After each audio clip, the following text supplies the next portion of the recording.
The article that I will be analyzing today, the first one is Community College Leadership, an Art to be Practiced, 2010 and beyond. The most significant points that I identified in the article are over the next few years, nationally, there will be a mass exodus of community college leaders due to retirement. A 2003 report by the Community College Times reported the following statistics. 50% of current presidents will retire over the next 3 to 7 years. 700 new community college presidents and campus heads will be needed. 1,800 new upper-level administrators and 30,000 new faculty members will be needed. And it will be difficult to find these qualified leaders. The next point is that collaboration among community college leaders, the American Association of Community Colleges, and university community college leadership programs will be critical in preparing the next generation of leaders.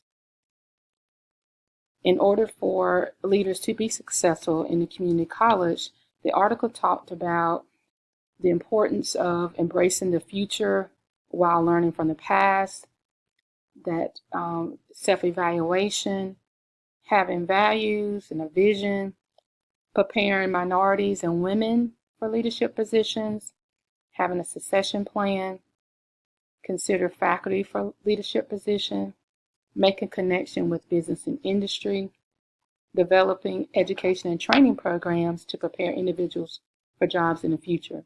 And finally, another point is community colleges must look broadly for talent. In a 2001 article entitled The Community College Presidency, 28% of the presidents were women and only 15% were minority. How was this article relevant to my work as a community college leader, and why should I care about this? We are seeing the predictions of this article becoming true regarding the mass exodus of community college leaders. Right here in North Carolina, there are 58 community colleges, and according to a State Board of Community College President Status Report, as of October 16, 2019, since 2015, there have been 41 new presidents, 29 presidents have retired, that's 70%, 7 have moved, and 5 others left for other non-specific reasons. And currently, there are 9 community colleges that are searching for presidents, including Nash Community College, who recently named our new president. This data intensifies the importance of recruiting, training, and educating future leaders for these positions. One of our sides of the perspective of the story that may be missing, or important voices or perspectives or arguments that have been overlooked. The article states that statistics indicate that it would be difficult finding qualified leaders. To that point, I think it's important to understand and research why presidents are leaving the community colleges. Are presidents and board of trustee members being interviewed or surveyed to discuss the challenge?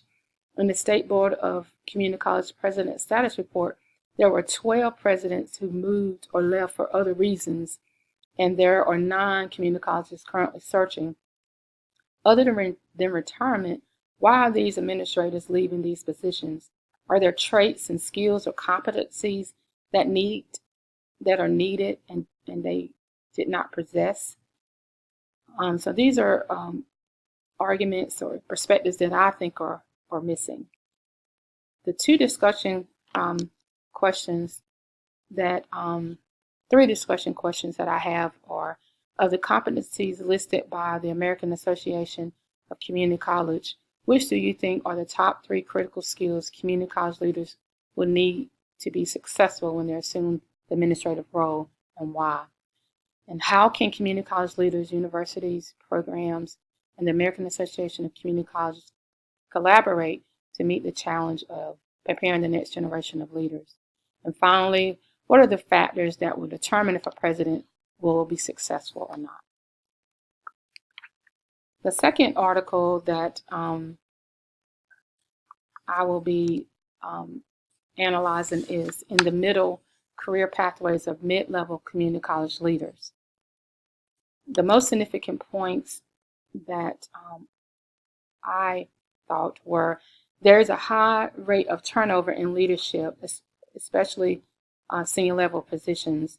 70% of community colleges will be retiring. Community college presidents will be retiring within the next 10 years, according to an article by Schultz, which was in 2011. And according to the American Council on Education, 29% of presidents were women. 7% of public community college presidents were women of color. The American Council of Education stated that 6% of community college presidents got into their positions either from a previous presidency, which was 26%, or from the chief academic officer position, which was 34%. Then they found that 22% of the current presidents came from within institutions, while 56% of those had mentors. Another point was there were 2 reasons why individuals did not advance in their career, according to Van der Linden. And it was the lack of opportunities with their current institution and their unwillingness to relocate to new positions. Another point is that women and minorities are still underrepresented in leadership.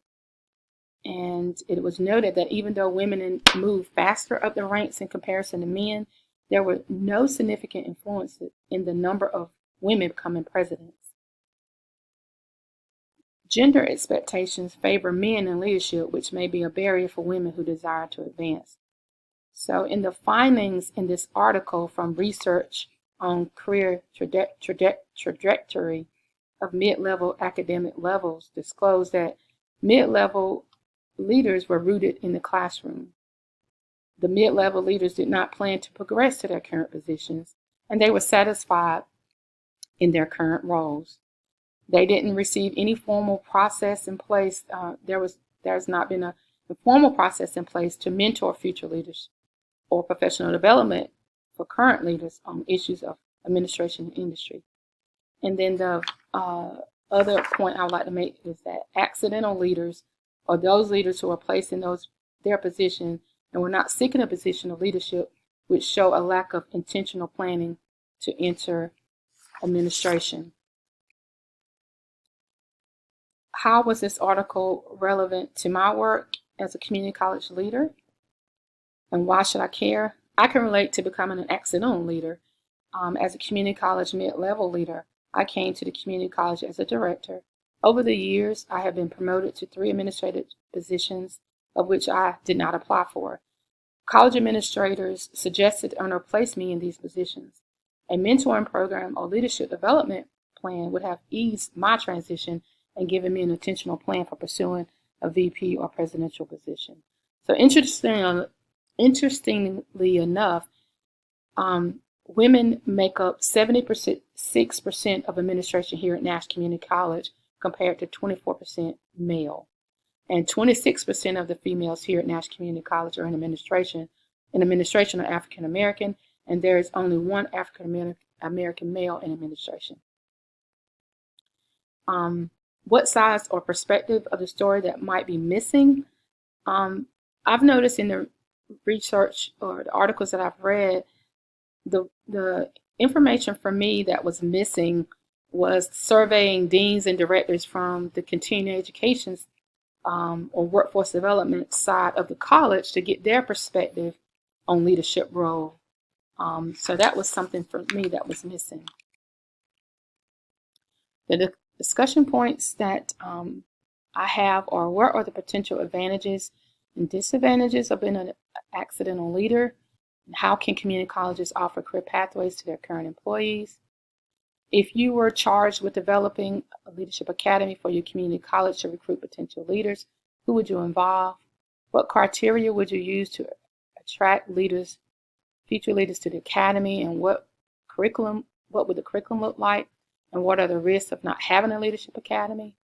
And finally, what can leaders do to attract and prepare minorities for community college leadership roles? Looking at your own institution, what are the number of women and minorities in leadership? And additionally, does it reflect your student data?